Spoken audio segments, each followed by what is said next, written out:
Hello welcome to AKS IAS. ఇటీవల కాలంలో ఆంధ్ర మరియు తెలంగాణ ప్రాంతాల్లో చాలామంది గ్రూప్ 1 గ్రూప్ 2 అభ్యర్థులందరూ కూడా వేచి చూస్తున్నటువంటి అంశం ఏంటి అంటే జాబ్ క్యాలెండర్.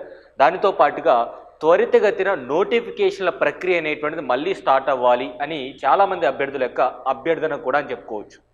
ఈ కాంటెక్స్ట్లో రాబోయేటువంటి గ్రూప్ 1 గ్రూప్ 2 అండ్ ఇతర స్టేట్ గవర్నమెంట్ ఉద్యోగాలకు సంబంధించినటువంటి నోటిఫికేషన్స్ ఒకవేళ త్వరగా వచ్చినా లేటుగా వచ్చినా సరే ఒక యాస్పిరెంట్గా మన యొక్క ప్రణాళిక ఏ విధంగా ఉండాలి, ఏ ఎగ్జామ్ నోటిఫికేషన్ వచ్చినా సరే మన ప్రిపరేషన్ అనేది దానికి తగ్గట్టుగా ముందుగా ప్రిపేర్ అవుతున్నామా లేదా అని చూసుకోవాలి. ఉదాహరణకి నోటిఫికేషన్ అనేది ఏప్రిల్లో వచ్చినా లేదా జూన్ జూలైలో వచ్చినా సరే దానికంటే ముందు మనకంటూ ఒక ప్రిపరేషన్ స్ట్రాటజీ అనేది ఉండాలి. సో దీని కాంటెక్స్ట్లో మనం ఆలోచించినట్టయితే మనం ఏ ఎగ్జామ్కి ప్రిపేర్ అవుతున్నామో ముందు మనకు క్లారిటీ ఉండాలి. అంటే ఆ ఎగ్జామ్కి సంబంధించినటువంటి సిలబస్ అనాలిసిస్ తెలియాలి, టైం మేనేజ్మెంట్ తెలియాలి, అండ్ ఎలాంటి పుస్తకాలను మనం ఫాలో అవ్వాలో కూడా మనకంటూ ఒక క్లారిటీ ఉండాలి. సో ఈ వీడియో యొక్క ముఖ్య ఉద్దేశం ఏంటంటే రాబోయేటువంటి నోటిఫికేషన్స్ని అడ్రస్ చేస్తూ మనం ఏ విధంగా ప్రణాళిక అనేటువంటి చేసుకుంటాము, టైం మేనేజ్మెంట్తో పాటు బుక్ లిస్ట్తో పాటు ఈ యొక్క సిలబస్ అనాలిసిస్ అనేటువంటిది కూడా ఎలా చేసుకున్నట్టయితే మనం భవిష్యత్తు తరాల్లో ఏ ఎగ్జామ్ వచ్చినా సరే మనం క్లియర్ చేసుకోవచ్చు. ఇటీవల కాలంలో చాలామంది స్టూడెంట్స్ ఏం చెప్తున్నారంటే సార్ మేము గ్రూప్ 1కి ప్రిపేర్ అవుతాం, లేదా ఓన్లీ గ్రూప్ 2కు ప్రిపేర్ అవుతాం, లేదా గ్రూప్ 3 వచ్చినా సరిపోతుంది మాకు అంటారు. కాకపోతే ఇక్కడ మనం అర్థం చేసుకోవాల్సినటువంటి అంశం ఏంటి అంటే మీరు గ్రూప్ 2 ప్రిపేర్ అయినా గ్రూప్ 1 ప్రిపేర్ అయినా సిలబస్ అదే, బుక్ లిస్టు అదే, కానీ చదివే విధానం మాత్రమే మారుతుంది మరియు ఎగ్జామినేషన్ స్ట్రాటజీ కూడా మారుతుంది. అంటే గ్రూప్ 1కి ఇండియన్ హిస్టరీ చదవాల్సిందే, గ్రూప్ 2కి ఇండియన్ హిస్టరీ చదవాల్సిందే. కానీ గ్రూప్ 1లో మనకి ఆన్సర్ రైటింగ్ అనేటువంటిది బాగా ప్రాక్టీస్ చేయాల్సినటువంటి అవసరం ఉంటుంది. సో ఈ కాంటెక్స్ట్లో బోత్ తెలంగాణ కావచ్చు, ఆంధ్రప్రదేశ్ కావచ్చు, గ్రూప్ 1 స్ట్రాటజీ ఏ విధంగా ఉండాలి, గ్రూప్ 2 స్ట్రాటజీ ఏ విధంగా ఉండాలి, అండ్ గ్రూప్ 1 గ్రూప్ 2కు ప్రిపేర్ అయినట్టయితే కింది స్థాయి ఎగ్జామ్స్ అనేటువంటి ఈ విధంగా క్లియర్ చేసుకోవచ్చు. ఇక్కడ మీరు చూడండి, రాబోయేటువంటి నోటిఫికేషన్లకి ఒక అద్భుతమైనటువంటి ప్రణాళిక ఇవ్వడమే ఈ యొక్క వీడియో ఉద్దేశం. సో ఏపీ అండ్ అదేవిధంగా తెలంగాణకు సంబంధించినటువంటి నోటిఫికేషన్స్ భవిష్యత్తులో వస్తున్నాయి కాబట్టి ఇక్కడ చాలా ఒక కాంట్రవర్సీ ఏంటంటే సార్ నోటిఫికేషన్స్ అనేటువంటివి ఎప్పుడు వస్తాయి. ఒక క్వశ్చన్ సిన్సియర్గా అడుగుతాను, నోటిఫికేషన్ నిజంగా ఒక నెలలోనో 2 నెలల్లోనో వస్తే మనం ప్రిపరేషన్ అనేది స్టార్ట్ చేసామా, సన్నద్ధం అయిపోయామా, రెడీగా ఉన్నామా? మనందరికీ తెలుసు గతంలో గుణపాఠాలు ఏం నేర్చుకున్నామంటే నోటిఫికేషన్ వచ్చిన తేదీ నుంచి ఖచ్చితంగా 70 రోజుల సమయం మాత్రమే మనకు లభించింది. 70 రోజుల సమయంలో మీరు నిజంగా ప్రిలిమ్స్కి ప్రిపేర్ అయిపోవచ్చా? ప్రిలిమ్స్ క్వాలిఫై అయిన తర్వాత మరొక 60 నుంచి 80 రోజుల్లోపు మాత్రమే మెయిన్స్ ఎగ్జామ్ అనేటువంటి నిర్వహించారు. సో ఈ 60 లేదా 80 రోజుల్లో మెయిన్స్కి ప్రిపేర్ అయ్యేటువంటి స్టామినా, సామర్థ్యం మన దగ్గర ఉందా? ఇది క్వశ్చన్ చేసుకోవాలి ఫస్ట్. సో ఈ కాంటెక్స్ట్లో మనం అర్థం చేసుకోవాల్సినటువంటి అంశం ఏంటంటే అసలు నోటిఫికేషన్ రాకముందు మీరేం చేయాలి, నోటిఫికేషన్ రాకముందు మనం ఏం చేయాలి, వ్యక్తిగతంగా మీరేం చేయాలి. నోటిఫికేషన్ రాలేదని చెప్పేసి సోషల్ మీడియాలో ట్రోల్స్ చేసుకుంటూ ప్రభుత్వానికి వ్యతిరేకంగా చేస్తూ అది ఒకవైపు ప్రొటెస్ట్ అనేది జరుగుతూనే ఉంది. కానీ నిజంగా ఒక యాస్పిరెంట్ ఏం చేయాలి అంటే సైలెన్స్లోనే చదువుకోవాలి, వ్యాక్యూమ్లోనే చదువుకోవాలి. అంటే అందరూ నోటిఫికేషన్ల కోసం ఆశిస్తూ పైకి చూసేప్పుడు మీరు కిందికి చూసి పుస్తకం చదివిన రోజే మీకు ఎగ్జామినేషన్కి ప్రిపేర్ అయ్యేటువంటి అవకాశం దొరుకుతుంది. నోటిఫికేషన్ రాకంటే ముందే మీరు మెయిన్స్కి ప్రిపేర్ అయిపోవాలి. నోటిఫికేషన్ రాకంటే ముందే మీరు యొక్క సిలబస్ అంతా కూడా ఒకసారి కంప్లీట్ చేసుకోవాలి. నోటిఫికేషన్ వచ్చిన తర్వాత ఏం చేయాలి, రివిజన్ మాత్రమే చేయాలి. ఇది స్ట్రాటజీ అంటే. నోటిఫికేషన్ వచ్చిన తర్వాత కొత్త పుస్తకాలు కొనేసుకొని సిలబస్ పీడిఎఫ్లు తీసుకొని లేదంటే ప్రింట్అవుట్ తీసుకొని పెన్ను పేపర్ తీసుకొని ఇది కాదు ప్రక్రియ, ఇది కాదు స్ట్రాటజీ. సో స్ట్రాటజీ అంటే ఏంటి, నోటిఫికేషన్ రాకంటే ముందే ప్రిపేర్ అయితే దాన్ని స్ట్రాటజీ అంటాం. నోటిఫికేషన్ వచ్చిన తర్వాత చదివితే అందరూ గుంపులో గోవిందలాగా అయిపోతుంది. సో అలాంటి స్ట్రాటజీ కాకుండా సిలబస్తో పాటు మనం మొదలుపెట్టినట్టయితే సిలబస్ ఫస్ట్ థింగ్ మీరు చేయాల్సినటువంటి పని ఏమిటి అంటే ఇక్కడ జాగ్రత్తగా గుర్తుపెట్టుకోండి. ఫస్ట్ థింగ్ మీరు చేయాల్సినటువంటి పని జాగ్రత్తగా గుర్తుపెట్టుకోండి, మీరు ఏ ఎగ్జామ్కి ప్రిపేర్ అవుతున్నారో మీకు తెలియాలి. First which exam you are preparing for. అది గ్రూప్ 1 లేదు అంటే గ్రూప్ 2. ఇక్కడ గ్రూప్ 1 గ్రూప్ 2 అనేటువంటి వర్డ్స్ ఎందుకు రాశాను అంటే సిలబస్ అనేటువంటిది మెయిన్స్కి మాత్రమే మారిపోతుంది. సో గ్రూప్ 1లో సిలబస్ అనేటువంటిది మెయిన్స్కి మాత్రమే మారిపోతుంది కాబట్టి బుక్స్ అనేవి అవే సేమ్ బుక్స్ ఉంటాయి. ఇక్కడ చూడండి, సిలబస్ ఏం చేయాలి అంటే ఖచ్చితంగా మీరు ప్రింట్అవుట్ తీసుకోవాలి. ఖచ్చితంగా ప్రింట్అవుట్ అనేది తీసుకోవాలి. ప్రింట్అవుట్ తీసుకున్న తర్వాత రిమెంబర్ దిస్ పాయింట్, ప్రింట్అవుట్ అనేటువంటి తీసుకున్న తర్వాత మీరు చేయాల్సినటువంటి అంశం ఏంటంటే పెన్ను తీసుకొని ప్రతి ఒక్క లైన్ చదువుకుంటూ వెళ్ళాలి. ప్రతి ఒక్క సబ్జెక్ట్ సిలబస్, ప్రతి ఒక్క పేపరు, ప్రతి ఒక్క పార్ట్ సిలబస్ అనేటువంటిది పెన్ను తీసుకొని చదువుకుంటూ వెళ్ళి అండర్లైన్ చేసుకుంటూ ఉండాలి. చేసుకున్న తర్వాత ఏవైతే కీవర్డ్స్ కనిపిస్తాయో దాని మీనింగ్ రాసుకోవాలి. రాసుకున్న తర్వాత మీరు నెక్స్ట్ చేయాల్సినటువంటి పని ఏమిటి అంటే బుక్ లిస్ట్ అనేటువంటిది.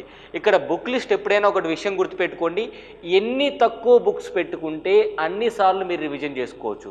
అంటే ఎక్కువ బుక్స్ పెట్టుకుంటే కొద్ది ఏమవుతుంది అంటే తక్కువ సార్లు చదువుతుంటారు. ఉదాహరణకి పాలిటీ అనేటువంటి సబ్జెక్ట్ తీసుకున్నట్టయితే తెలుగు మీడియం వారైతే ఒక బుక్కే తీసుకోండి, ఇంగ్లీష్ మీడియం వారు కూడా ఒక బుక్కే తీసుకోండి. ఈ ఒక బుక్ ఏది తీసుకోవాలి అంటే పెద్ద కన్ఫ్యూజన్ అవసరం లేదు. మార్కెట్లో మనందరికీ తెలుసు లక్ష్మీకాంత్ అనేది ఇంగ్లీష్ మీడియం వారికి, తెలుగు మీడియం వారికి ఇతరితర ఆథర్స్ అనేటువంటి వారు ఉన్నారు. సో ఈ కాంటెక్స్ట్లో మనం దృష్టి పెట్టుకున్నట్టయితే ఏదైనా ఒక బుక్కే తీసుకొని ఆ ఒక బుక్ని మనం గుర్తుపెట్టుకోండి 1x5 అంటే ఒక సబ్జెక్ట్ని ఒక బుక్ని 5 సార్లు మీరు చదివినట్టయితే మీకు ఖచ్చితంగా సబ్జెక్ట్ పైన అద్భుతమైనటువంటి ఈ యొక్క అవగాహన అనేది వస్తుందన్నమాట. సో 1x5 ఈ యొక్క ప్రిన్సిపల్ అనేది ప్రతి ఒక్క సబ్జెక్ట్కి అదే పెట్టుకోండి. మీరు అనుకోవచ్చు సార్ 5 సార్లు చదివే టైం ఎక్కడ ఉంటుంది, ఇప్పుడు ఉంది కదా, ఇప్పుడు ఖచ్చితంగా ఉంది, నోటిఫికేషన్ ఇంకా రాలేదు. సో నోటిఫికేషన్ కోసం ఎదురు చూసే కంటే ముందే, నోటిఫికేషన్ వస్తుందా అని టెలిగ్రామ్లు, వాట్సాప్లు, యూట్యూబ్లు ట్రోల్ చేసే కంటే ముందే ఈ సమయాన్ని మీరు ఎక్కడ వెచ్చించాలి? ఈ యొక్క స్టాండర్డ్ బుక్స్ అనేటువంటివి ఆల్రెడీ ప్రిపేర్ అయిన వాళ్ళు ఉంటారు, మనం కొత్తగా ప్రిపేర్ అవుతున్నాం కాబట్టి ఖచ్చితంగా వీటిపైన ఒక అవగాహన రావాలంటే సిలబస్ చదివిన తర్వాత బుక్ లిస్ట్లో ఒక సబ్జెక్ట్కి స్టాండర్డ్ బుక్స్ లిస్ట్ ఏవైతే ఉంటాయో అవి పక్కన పెట్టేసుకోవాలి, అవి లాక్ చేసుకోవాలి. అండ్ ఇంకొకటి, పదే మార్కెట్లో దొరికిన ప్రతి ఒక్క పుస్తకం కొనకూడదు. ఎన్ని పుస్తకాలు వచ్చినా సబ్జెక్ట్ అదే ఉంటుంది. ఏదో ఒక బుక్కే తీసుకోండి, దాన్ని పలుమార్లు 5 సార్లు చదివినట్టయితే మీకు స్ట్రాటజీ అనేది అప్పుడు అర్థమవుతుంది. ఇక్కడ ఇంకొక విషయం చెప్తున్నాను, చాలా క్షుణ్ణంగా చెప్తున్నాను. ఎప్పుడైనా సరే నోట్స్ మేకింగ్ అనేది ఇప్పట్లో తయారు చేసుకోకూడదు. ఎందుకు చేసుకోకూడదు అంటే నోట్స్ మేకింగ్ ఎప్పుడు చేయాలి? ఏదైనా ఒక సబ్జెక్టు నువ్వు చదువుతున్నావు, కొత్తగా అంటే ఫస్ట్ టైం చదివేటప్పుడు ప్రతి ఒక్కటి కొత్తగానే కనిపిస్తుంది, ప్రతి ఒక్కటి ఇంపార్టెంట్ అనిపిస్తుంది, ఏది తెలియదు అనిపిస్తుంది. అది ఎంత తీసుకెళ్ళి నోట్స్ రాస్తాం, అప్పుడేమవుతుంది మరొక లక్ష్మీకాంత్ మీ చేతులతో రాస్తూ ఉంటారు. అట్లా కాకుండా 4 సార్లు చదివిన తర్వాత ఈ 4 సార్లలో మీరేం చేయాలి అంటే ఫస్ట్ టైం సెకండ్ టైం నార్మల్గా చదివి థర్డ్ టైం చదివేటప్పుడు ప్రీవియస్ ఇయర్ క్వశ్చన్స్తో పాటు అనుగుణంగా ప్రీవియస్ ఇయర్ క్వశ్చన్స్ ఈ చాప్టర్ నుంచి ఎన్ని వచ్చాయి, ఏ టాపిక్ నుంచి వచ్చాయి, ఆ టాపిక్ని బాగా రివిజన్ చేసుకోవాలన్నమాట. ఎందుకంటే ప్రీవియస్ ఇయర్ క్వశ్చన్స్ అనేటువంటివి రివిజన్ కోసం బాగా ఉపయోగపడతాయి. సో అలా చదివిన తర్వాత 5వ సారి చదివేటప్పుడు నోట్స్ మేకింగ్ చేసుకోవాలి. ముందుగానే స్టార్టింగే ఒక స్పైరల్ బుక్ తీసుకొని ఈ యొక్క నోటిఫికేషన్ రాకముందు కానీ వచ్చిన తర్వాత కానీ నోట్స్ మేకింగ్ చేసుకోవాలని చెప్పేసి అంటే ఒక దృక్పథంతో ఎట్లా వెళ్ళిపోతారు, సింపుల్గా వెళ్ళిపోతూ ఉంటారు. అట్లా కాదు, ఎప్పుడైనా ఒక సబ్జెక్ట్కి సంబంధించినటువంటి నోట్స్ మేకింగ్ చేసుకోవాలి అంటే ఆ సబ్జెక్ట్ని కనీసం 3 సార్లు అంటే మినిమం 3 టైమ్స్ మ్యాక్సిమం 5 టైమ్స్ చదివిన తర్వాత మాత్రమే నోట్స్ మేకింగ్ అనేది చేసుకోవాలి. అప్పుడు మాత్రమే మీకు తక్కువ షార్ట్ నోట్స్ అనేది తయారవుతుంది. లాంగ్ నోట్స్ ఎప్పుడు తయారవుతుంది? ఫస్ట్ టైం చదివేటప్పుడు నోట్స్ రాశారనుకోండి, అప్పుడు లాంగ్ నోట్స్ తయారైపోతుంది. మరి ఆ బుక్ చదివితే ఏంటి, ఈ బుక్ చదివితే ఏంటి, రెండు ఒకటే కదా. Notes making, short notes making ఎప్పుడు కూడా రివిజన్ కోసం ఉపయోగపడాలి. ఉదాహరణకి ఒక ఎగ్జాంపుల్ చెప్తా. ఒక లక్ష్మీకాంత్ పుస్తకం అనేది 700 పేజీలు ఉందనుకుందాం. ఈ 700 పేజీల పుస్తకాన్ని మీరు ఎంత కన్సైజ్గా, ఎంత తక్కువలో రాసుకోవాలంటే 70 పేజీల నోట్స్ రాయగలిగితే మీరు రివిజన్ నోట్స్ రాసినట్టు. అంటే మీరు అర్థం చేసుకోండి, మీరు ఎన్నిసార్లు చదివిన తర్వాత ఏమేమి అవసరమో ఏమేమి అవసరం లేదో, ఏమేమి బాగా గుర్తున్నాయనుకోండి, ఆ బాగా గుర్తున్నవి నోట్స్లో రాయక్కర్లేదు. ఇది గుర్తుపెట్టుకోండి. నా coming to the book list మళ్ళీ ఒకసారి రివైజ్ చేస్తున్నాను. సబ్జెక్ట్ వైజ్గా ఫస్ట్ నోటిఫికేషన్ రాకంటే ముందు మీరు చేయాల్సినటువంటి పని ఏంటి అంటే గ్రూప్ 1 వాళ్ళు కానీ గ్రూప్ 2 వాళ్ళు కానీ బేసిక్ ఎన్సీఆర్టీ బుక్స్ ఉంటాయి మనకి, అవి చదువుకుంటే సరిపోతుందన్నమాట. లేదా స్టాండర్డ్ బుక్కే తీసుకుని చదువుకుంటామన్నా సరే స్టాండర్డ్ బుక్ కేవలం 4 సబ్జెక్టులే తీసుకోండి. ఒకటి హిస్టరీ, రెండోది జాగ్రఫీ, మూడోది పాలిటీ, నాలుగోది ఈ యొక్క ఎకానమీ. ఈ 4 సబ్జెక్టులు మాత్రమే నోటిఫికేషన్ వచ్చేలోపు కంప్లీట్ చేసుకోండి. మీరు అనుకోసారి మీరు సైన్స్ అండ్ టెక్నాలజీ, ఎన్విరాన్మెంట్ గురించి, కరెంట్ అఫైర్స్ గురించి చెప్పలేదు కదా అని. నిజంగానే చెప్పలేదు. మీరు నిజంగా ఈ 4 సబ్జెక్టులు బాగా చదివినట్టయితే కరెంట్ అఫైర్స్ మీకు ఈజీగా అర్థమైపోతాయి. ఎందుకంటే బేసిక్ కోర్ సబ్జెక్ట్ లేనిది కరెంట్ అఫైర్స్ మాత్రం ఏం అర్థమవుతాయి? కరెంట్ అఫైర్స్ ట్రాప్లో పడి చాలామంది వారే నష్టం చేసుకుంటున్నారు. టైం అంతా కూడా అక్కడ వేస్ట్ చేస్తున్నారు. కరెంట్ అఫైర్స్ అనేటువంటి ఎలా చదవాలి అంటే ముందు సిలబస్, తర్వాత స్టాండర్డ్ సబ్జెక్ట్ అంతా నేర్చుకున్న తర్వాత కరెంట్ అఫైర్స్ చదవండి. కరెంట్ అఫైర్స్ మీరు గత నెలవి ఈ నెలకైనా చదువుకోవచ్చు, కానీ స్టాండర్డ్ బుక్ ఖచ్చితంగా ఎప్పుడూ అదే ఉంటుంది కాబట్టి అవి చదువుతూనే ఉండాలన్నమాట. ఎలాంటి పరిస్థితుల్లో స్టాండర్డ్ బుక్స్ని మీరు వదిలిపెట్టకూడదు. 4 స్టాండర్డ్ బుక్స్ చదివిన తర్వాత 4 సబ్జెక్టులు కంప్లీట్ అయిన తర్వాత ఎన్విరాన్మెంట్ అండ్ ఎకాలజీ ఎక్కడి నుంచి వస్తాయండి? జాగ్రఫీలోని ఎక్స్టెన్షనే కదా. సైన్స్ అండ్ టెక్నాలజీ కూడా జాగ్రఫీలోని ఎక్స్టెన్షనే కదా. సో కరెంట్ అఫైర్స్ అనేటువంటివి సమకాలీనటువంటి అంశాలు మీరు ఎప్పుడైనా మంత్లీ మ్యాగజైన్ తీసుకుని చదివేసుకోవచ్చు. వాటి వల్ల వచ్చే నష్టమేం లేదనమాట. Now coming to most important thing ఏంటి అంటే ఇక్కడ స్టాండర్డ్ బుక్స్ అనేటువంటి చూడొచ్చు. మీరు స్టాండర్డ్ బుక్స్ అనేటువంటివి చూడొచ్చు. స్టాండర్డ్ బుక్స్ కాదు, ఈ యొక్క టైం మేనేజ్మెంట్ అనేది ఎందుకు అంత డిఫికల్టీ అంటే